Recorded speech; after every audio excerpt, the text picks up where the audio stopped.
आज की इस जनसभा में मंच पर उपस्थित हमारी भारतीय जनता पार्टी की प्रत्याशी, वर्तमान में सांसद सम्मानीय बहन गोमती साय जी, हमारे राज्यसभा में मेरे साथी रहे और मेरे वरिष्ठ सहयोगी श्री रणविजय सिंह जुदेव जी, हमारे सुनील गुप्ता जी जिला के अध्यक्ष, श्री रामकिशन सिंह जी जिला के प्रभारी, श्री भरत सिंह जी, श्री हरपाल सिंह भाभरा जी, यहां सम्मानित मंच और इतनी बड़ी संख्या में एकत्र आए अपने इस क्षेत्र के देवी और सज्जनों और मेरे युवा साथी, मीडिया के मेरे साथी, प्रिंट मीडिया और इलेक्ट्रॉनिक मीडिया के मेरे साथी, सबसे पहले तो आप सबको जय जोहार, जय जोहार।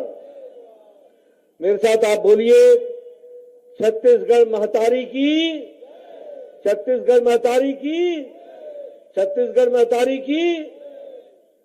मैं जब आज यहां आया हूं तो सबसे पहले श्याम मंदिर को नमन करता हुआ अपनी बात को प्रारंभ करता हूं और साथ ही साथ शहीद वीर नारायण सिंह जी को भी याद करता हूं, जिन्होंने 1857 की क्रांति में अपना योगदान किया था और उनको याद करते हुए इस पावन भूमि को नमन करते हुए अपनी बात शुरू करता हूं।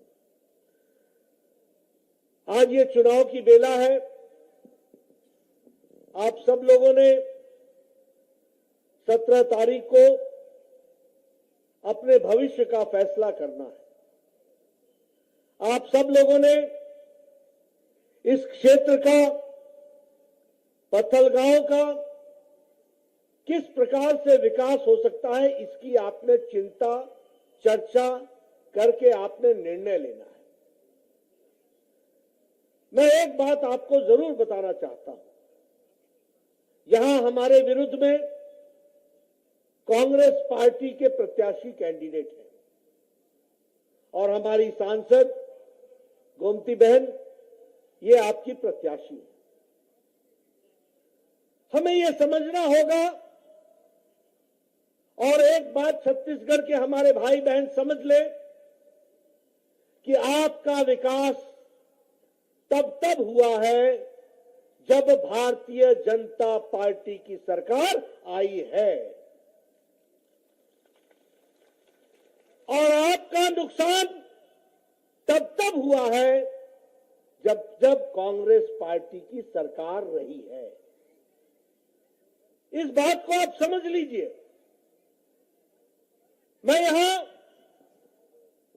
खुले मैदान में कांग्रेस पार्टी को और उनके प्रत्याशियों को चैलेंज करता हूं, एक भी पत्थलगांव में विकास की एक ईंट लगाई हो तो कांग्रेस पार्टी के विधायक बताएं, एक भी। अगर किसी ने विकास किया, अगर किसी ने आपके हित की रक्षा की, अगर आपको कोई तरक्की, विकास के साथ जोड़ने का प्रयास किया तो वो भारतीय जनता पार्टी की सरकारों ने किया। मैं यहां यह भी कहना चाहता हूं, कांग्रेस पार्टी का मतलब है लूट, कांग्रेस पार्टी का मतलब है भ्रष्टाचार, कांग्रेस पार्टी का मतलब है अत्याचार, कांग्रेस पार्टी का मतलब है धोखा, कांग्रेस पार्टी का मतलब है अनाचार, कांग्रेस पार्टी का मतलब है करप्शन, कांग्रेस पार्टी का मतलब है विनाशकारी नीति और कांग्रेस पार्टी का मतलब है परिवारवाद, वंशवाद। ये कांग्रेस की पहचान है।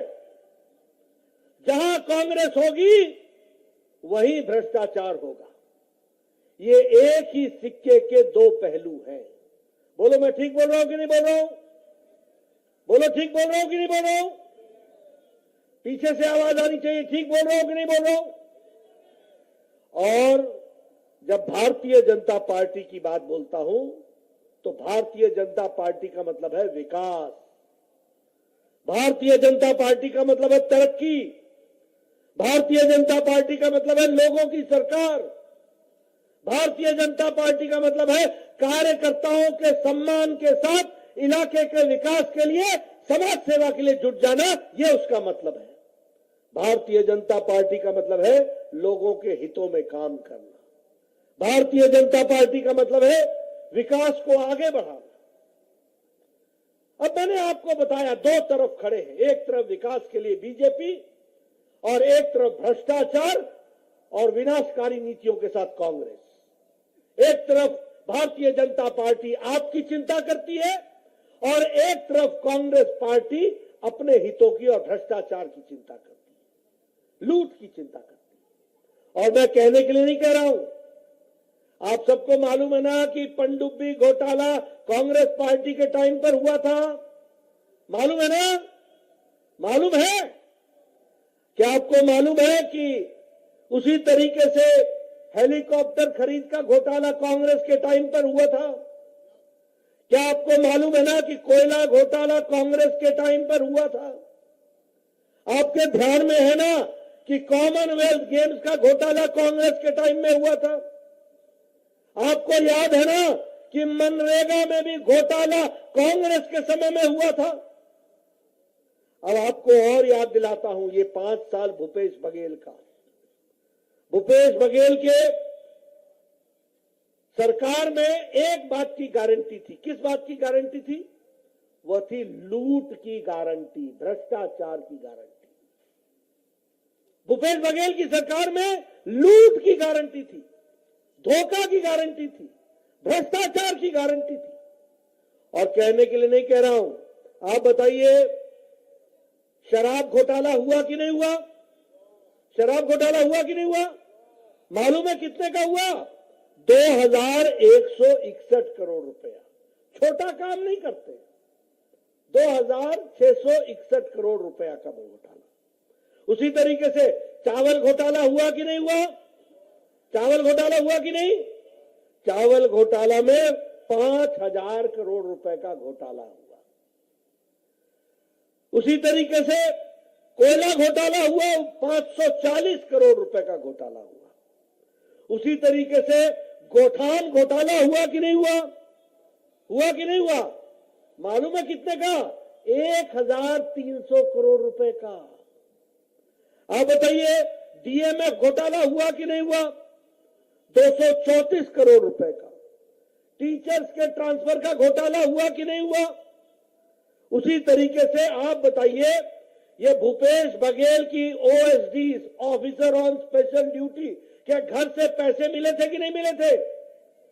जेल में है कि नहीं है? 1.5 साल से जेल में है भूपेश बघेल की ओएसडी।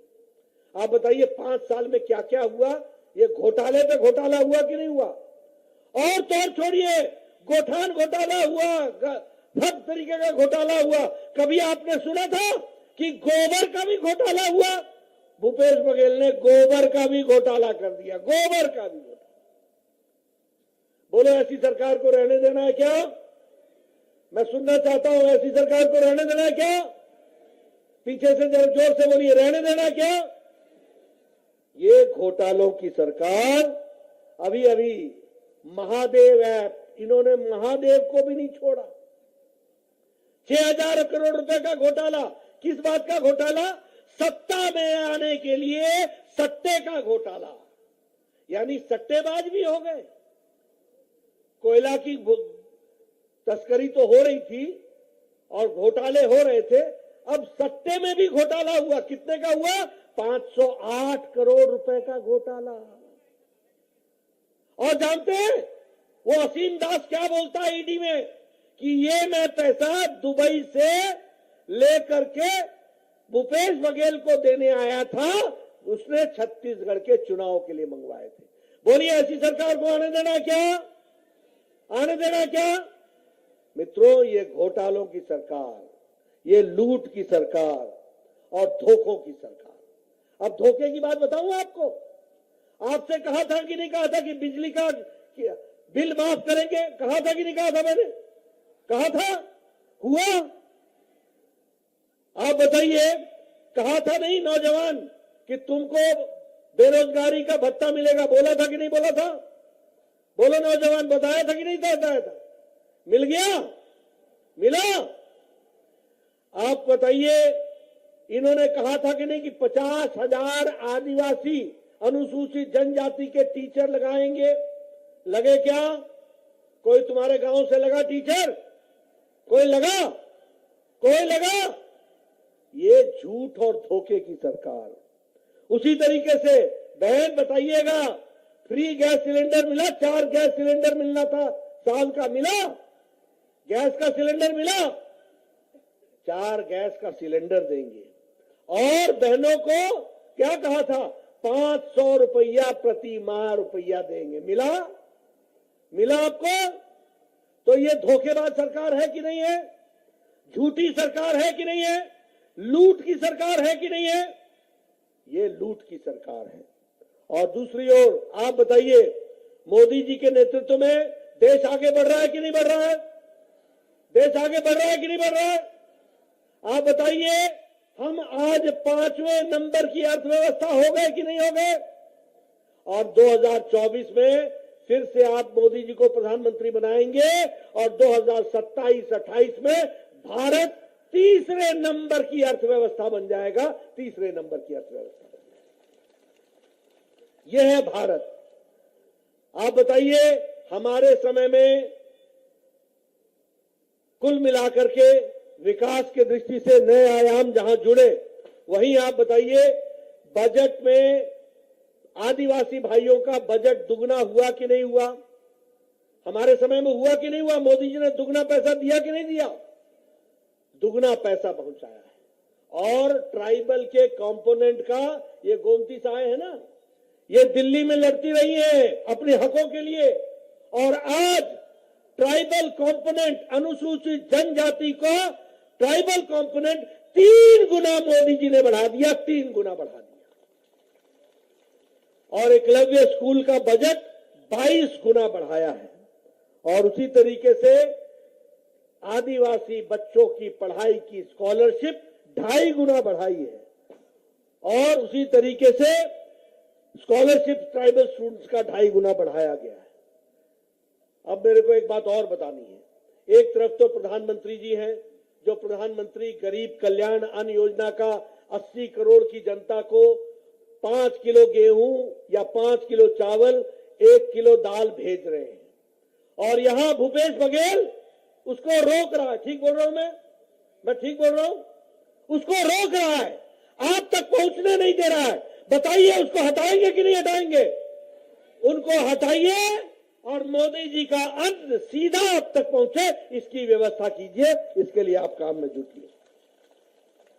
उज्ज्वला योजना में प्रधानमंत्री जी ने जहां देश में 9 करोड़ 60 लाख गैस का सिलेंडर दिया है, वहीं 35 लाख का सिलेंडर, 35 लाख लोगों को छत्तीसगढ़ में मोदी जी ने सिलेंडर दिया। और साथ में 300 रुपए, 200 रुपए राखी पर छूट दी थी और 100 रुपए सब्सिडी पर छूट दी है उज्ज्वला बहनों को। यह भी आपको याद रखना चाहिए। आयुष्मान भारत, आयुष्मान भारत में आपको प्रधानमंत्री मोदी जी ने गांव, गरीब, वंचित, पीड़ित, शोषित, दलित, युवा, महिला, किसान, इन सभी लोगों को जो गरीबी की रेखा से नीचे हैं, उनको 5 लाख रुपए का सालाना गंभीर बीमारी से लड़ने के लिए उन्होंने आयुष्मान भारत में आपकी व्यवस्था की है। 5 लाख रुपए।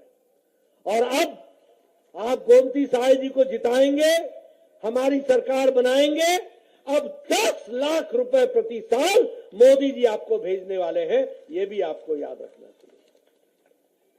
उसी तरीके से प्रधानमंत्री आवास योजना, मैं प्रधानमंत्री आवास योजना के बारे में बताना चाहता हूं कि प्रधानमंत्री आवास योजना में हम लोगों ने तय किया है कि पहली कैबिनेट में 18 लाख मकान हम सैंक्शन करके देंगे और 18 लाख पक्के मकान बनेंगे। जिसमें रसोई घर भी होगा, जिसमें शौचालय भी होगा, जिसमें गैस का सिलेंडर भी होगा, जिसमें आंगन भी होगा। कितने? 18 लाख हम मकान बनाएंगे। लेकिन आपको ये भी बता दें कि मोदी जी ने आवास योजना का पैसा भेजा था, इस भूपेश बघेल ने 12 लाख मकान नहीं बनने दिए और पैसा वापस हुआ यहां पर नहीं लगा। ऐसी सरकार को रहने दोगे क्या? इसको भेजोगे ना? इसकी छुट्टी करोगे ना? मैं इधर से सुनना चाहता हूं, छुट्टी करोगे ना? आपका हक का पैसा मोदी जी ने भेजा। 12 लाख मकान बनने थे, 12 लाख मकान बनने से वंचित रह गए। ये क्या प्रदेश है? गरीबों का अपने लिए लूट और दूसरों को तकलीफ। ये क्या तरीका है? अब हम लोगों ने तय किया है, प्रधानमंत्री कृषक उन्नति योजना में प्रति एकड़ 21 क्विंटल 3200 रुपए में हमारी सरकार खरीदी करेगी धान की। ये भी हम आपको बताए थे। और बारदाना अलग से, बोरे का इंतजाम अलग से कर सुनिश्चित होगा। उसी तरीके से महतारी वंदन योजना में हर विवाहित महिला को साल का 12,000 रुपए हमारी सरकार देगी। 12,000 रुपए। उसी तरीके से तेंदू पत्ता के लिए कलेक्शन के लिए प्रति मानक बोरा को 5,500 रुपए दिया जाएगा और इकट्ठा करने वाले को 4,500 रुपए का बोनस दिया जाएगा। और साथ ही साथ चरण पादुका, गरीब लोगों के लिए, आदिवासी भाइयों के लिए चरण पादुका की योजना फिर से शुरू की जाएगी। ये कार्यक्रम भी होगा। 1 लाख, सुन लो मेरे नौजवान भाइयों, 1 लाख सरकारी नौकरी चरणबद्ध तरीके से 5 साल में लगाई जाएगी और आप नौजवानों को लगाया जाएगा। इसकी व्यवस्था होगी। उसी तरीके से हमारे एग्रीकल्चर में भूमिहीन किसान जो है, जिनके पास भूमि नहीं है और वो किसान है, उनको साल का 10,000 रुपए हमारी सरकार देगी। ये भी हम व्यवस्था करेंगे। और उसी तरीके से बीपीएल, बिलो पॉवर्टी लाइन, गरीबी की रेखा से नीचे रहने वाली बालिकाओं को 1.5 लाख रुपए का आश्वासन प्रमाण पत्र दिया जाएगा, जो उसके नाम पर खाते में जमा होगा और वो उसको मिलेगा। ये भी आपको। और हम आपको 500 रुपए में गैस का सिलेंडर देंगे। ये हम व्यवस्था करने वाले हैं।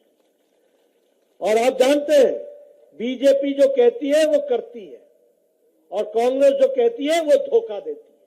ये भी आपको समझ लेना चाहिए। इसलिए मैं अब यहां पर आया हूं पत्थलगांव में, तो मैं आपको बताना चाहता हूं, हमारे रणविजय जी लंबे समय राज्यसभा के सदस्य रहे, पार्लियामेंट, ये जानते हैं। जसपुर को स्वास्थ्य के लिए पिछले 7 सालों में 236 करोड़ रुपए दिया गया स्वास्थ्य के लिए, हेल्थ के लिए। एकलव्य मॉडल स्कूल पत्थलगांव में, उसको भी हम लोगों ने स्थापित किया। और उसी तरीके से भारत माला प्रोजेक्ट में 4 लेन रोड बना करके पत्थलगांव से शांख तक उसका काम भी किया गया। ये भी हमको ध्यान में है।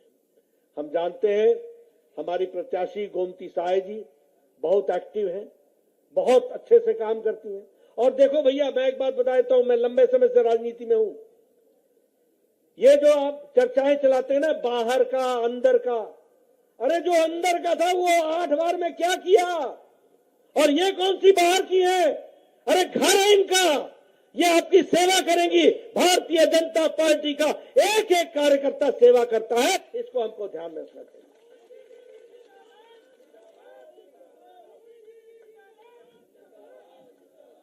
और मैं बता दूं, ऐसे सांसद के रूप में आपने जो कांसाबेल क्षेत्र में जो सड़क के निर्माण किए हैं, उसकी बहुत बड़ी भूमिका है। हमेशा काम करती है, लोगों के विकास के लिए काम करती है। मंदिरों के पुनर्निर्माण के लिए आपने काम किया है। और इसलिए मैं आप सबसे एक निवेदन करने आया हूं। उधर लूट है, भ्रष्टाचार है, अनाचार है, अत्याचार है, इधर तरक्की है, विकास है, आपका हित है, आपके लिए काम करने की ललक है, आपको आगे बढ़ाने की हमारी इच्छा है, इसके लिए हम काम कर रहे हैं। और इसलिए मैं पूरा विश्वास रखता हूं कि आप 17 तारीख को यहां से कमल खिलाएंगे, बीजेपी को जिताएंगे और अपने हक की चिंता करके विकास में अपना योगदान करेंगे। यही मुझे कहना है।